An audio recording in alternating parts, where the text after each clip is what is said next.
about, and I've been thinking of you. I don't play no games, I ain't anybody's fool. Forget about the rest, 'cause I'm a better man. I'll show you with my own hand. Every day I love you, every day I do. Every day I'll be working on bring it home to you. Every day. Hey guys, thanks for joining me again on Amy Lee Online. Alright, so part 4 of the 4-part series of going all the way to manual mode. Today we're going to talk about how to shoot on manual mode with your camera and how to use all the settings on the screen and the settings on the top of your camera as well. So let's go all the way. Okay, are you ready to try full manual mode? You should be ready by now. We've got ISO, f-stop and shutter speed down pat. The other videos have all been uploaded that you can have a look at and understand how each one works for you. But don't panic, it'll probably be a bit of a challenge at first, and it could take several months for you to really understand how to shoot in manual mode, but this is a great starter for you. So really please don't feel stupid or silly, because it takes a long time to fully grasp the concepts of how to use your camera in full manual mode, but this will hopefully get you started on the right path. So don't worry if you don't nail it today, because we're going to hopefully help you to get started properly. Alright, so the first thing we need to do is go to the dial on top of our camera, and if you can see there, we want to make sure that you can turn that to manual mode. Okay, you might have it set to AV, TV or P, or creative, or one of your personal settings, but I want you to go to M. Okay, if you're using a camera that has a more expensive camera that has the view window on the top, you'll see that all of your settings are available for you to change those. And if you look on the back, you'll also see that those settings are all available for you to change. Okay, so if we look here on the back of the screen, you can see that we have our ISO is represented by this number, our f-stop is here, and our shutter speed is over here. Okay, the rest of these settings we won't really worry about today. We just want to focus on these 3 top ones at the top. Okay, so with ISO, we want to start there. We want to make sure that, let's just quickly go over ISO, f-stop and shutter again. Remember, ISO stands for image sensor optimization. So with ISO, remember, if we want a brighter image, we want a higher number, and if we want a darker image, we go for a lower number. Remember, the lower the number, the sharper the image and the less noise you're going to get. The higher this number, the more noise you're going to get in your image. So that means it's going to be quite grainy if you have a camera that isn't a full frame. So for our f-stop, we want a higher number if we want it to be a darker image, or if we want to collect the colors of the sky outside, like blue and things like that.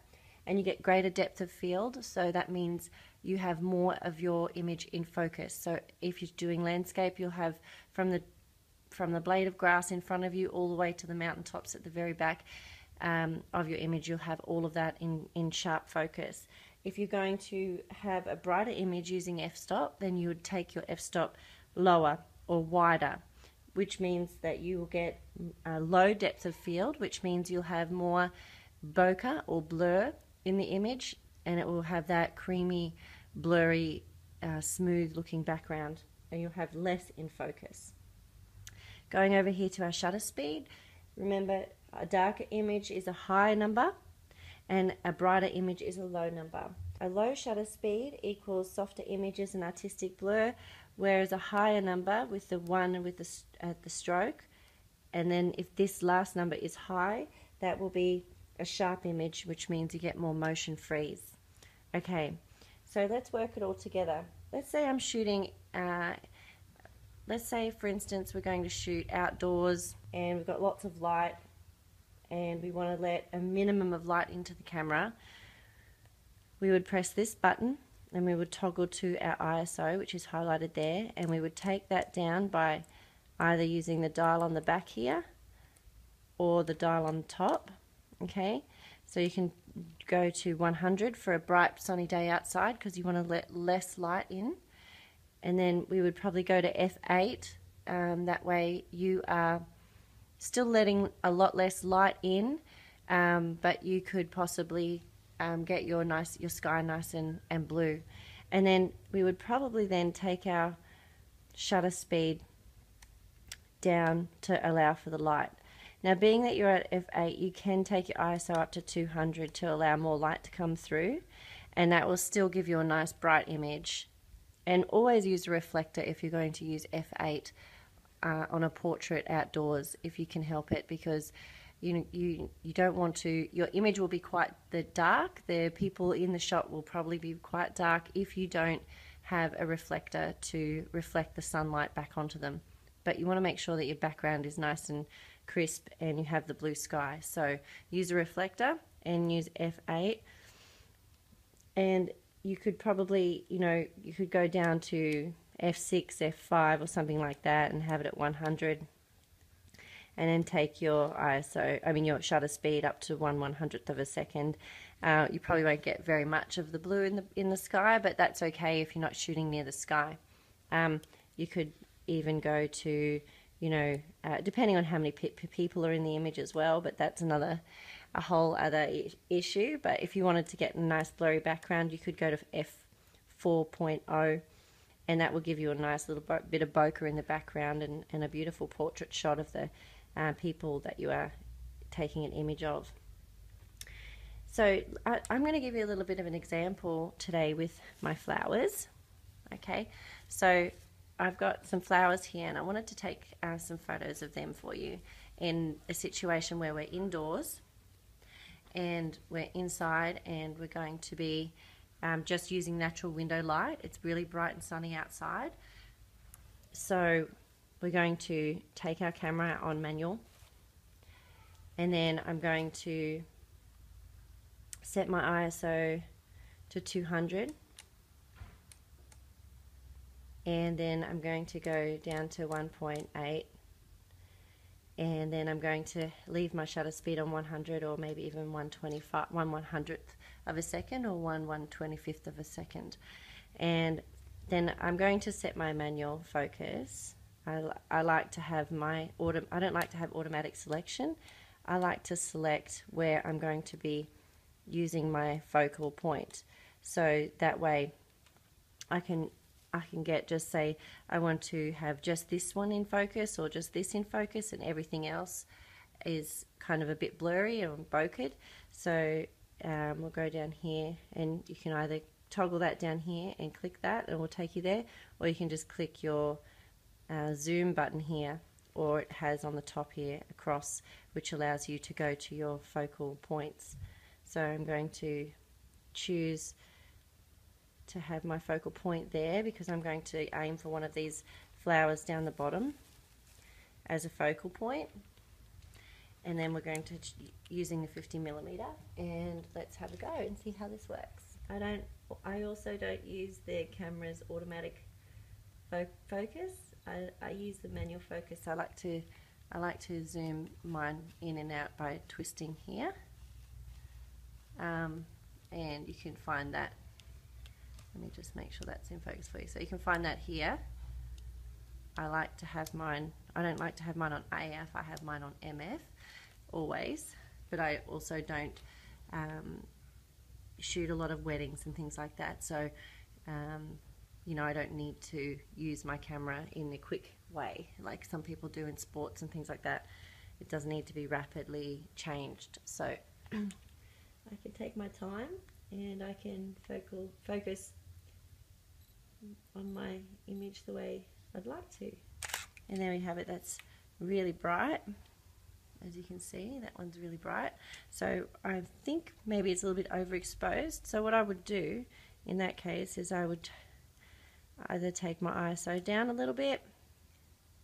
I'd probably take my ISO down a little bit and try again. And I could probably also go over, because I want to keep my bokeh the same, so I could take my shutter speed up a little bit as well, match my shutter speed with my ISO.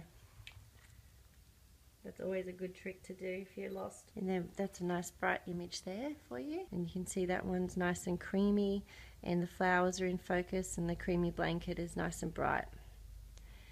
and the colors stand out really nicely in that image there. Okay, so I'm going to show you the difference of going,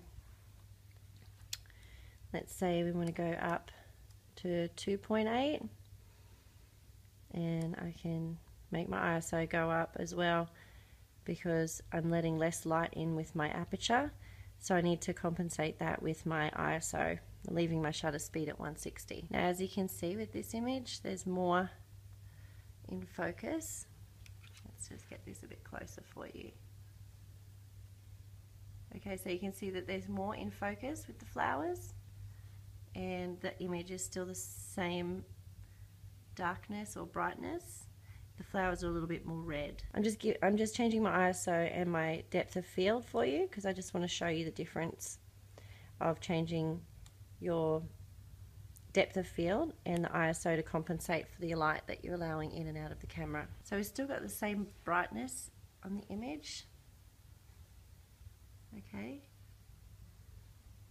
And we've still got the same colors, but we've just got more and more in focus. As you can see, there's more flowers coming crisper and crisper in focus on the camera there. So let's compensate our f-stop with our ISO and match them and see how that works for us.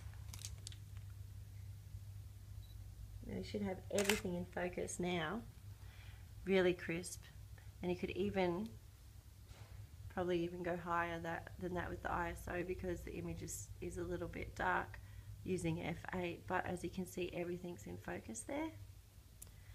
Let's try taking our ISO up to 1000 and leaving it at f8 and see if we can get a little bit brighter. And there you have it. You have a nice bright image there, but every single thing's in focus. All the little crevices of the blanket and everything, and the flowers. Flowers are a little bit dark. And obviously this is not a true representation of what the photo will look like out of the camera either, because sometimes the screen can be a little bit darker than what it actually is when you get it onto your camera. I like to shoot slightly underexposed. It gives me a lot more room to play with when I'm in post-processing in Photoshop. So now what I want to do is I want to show you the difference of shooting depth of field with, say, a really interesting object.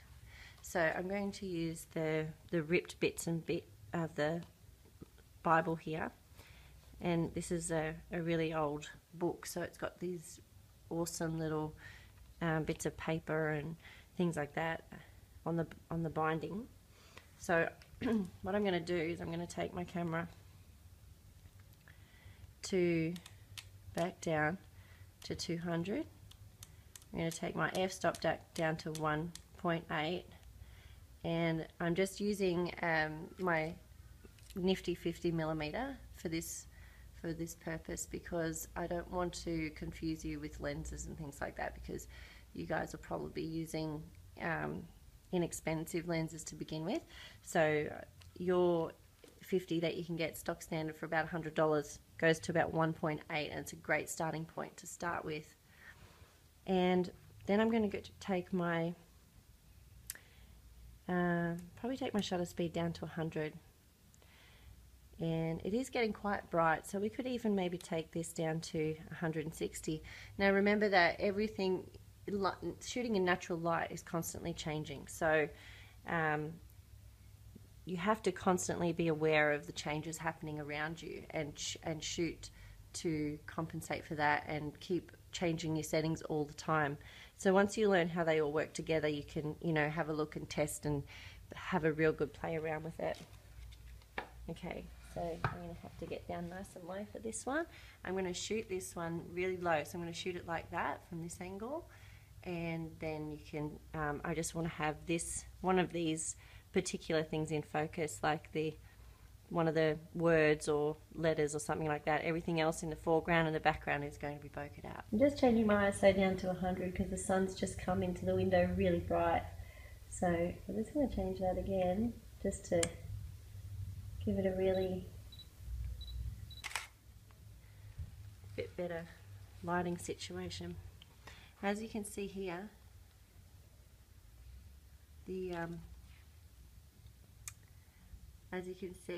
the camera has picked up quite a lot of light in that image, and you can see the foreground's really blurred and the background is blurred out, but just the tip here is showing, and you can see that that's pretty clear.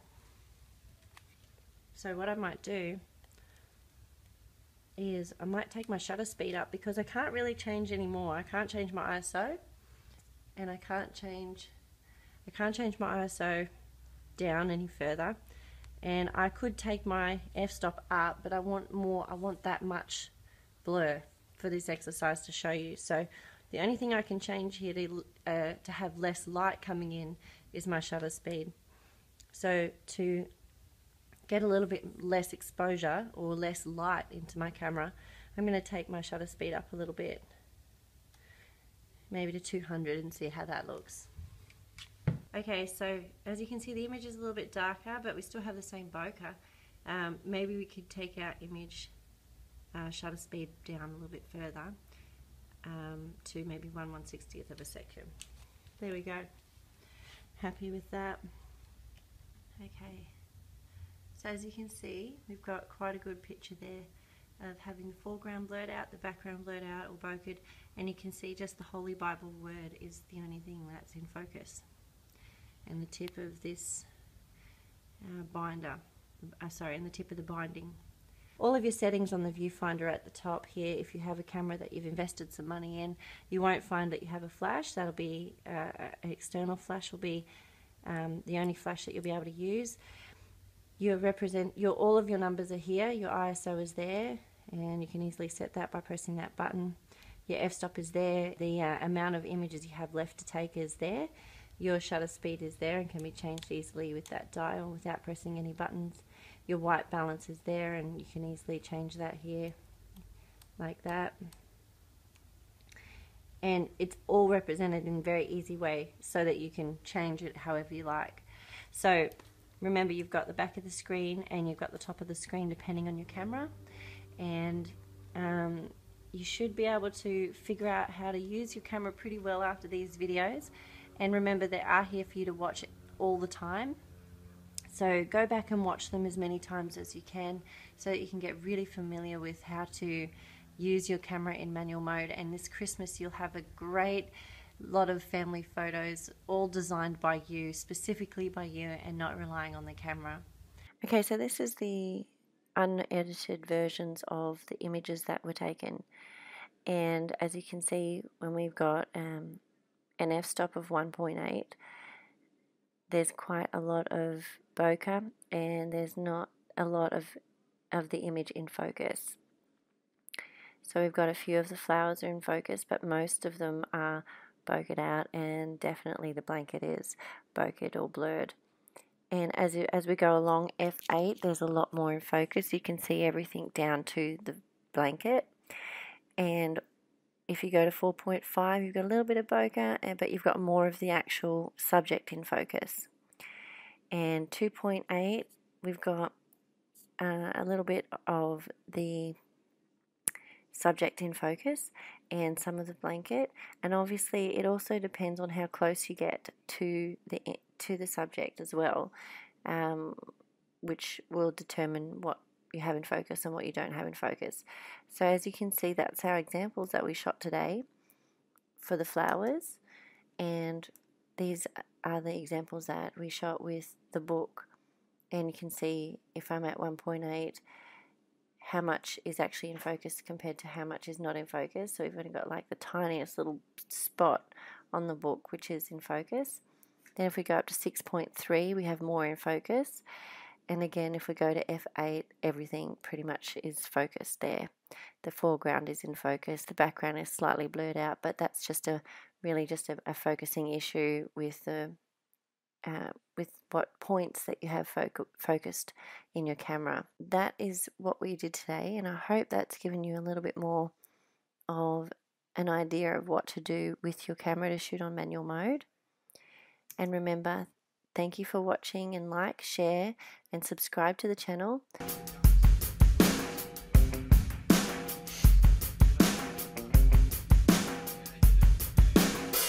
Dog days of the summer.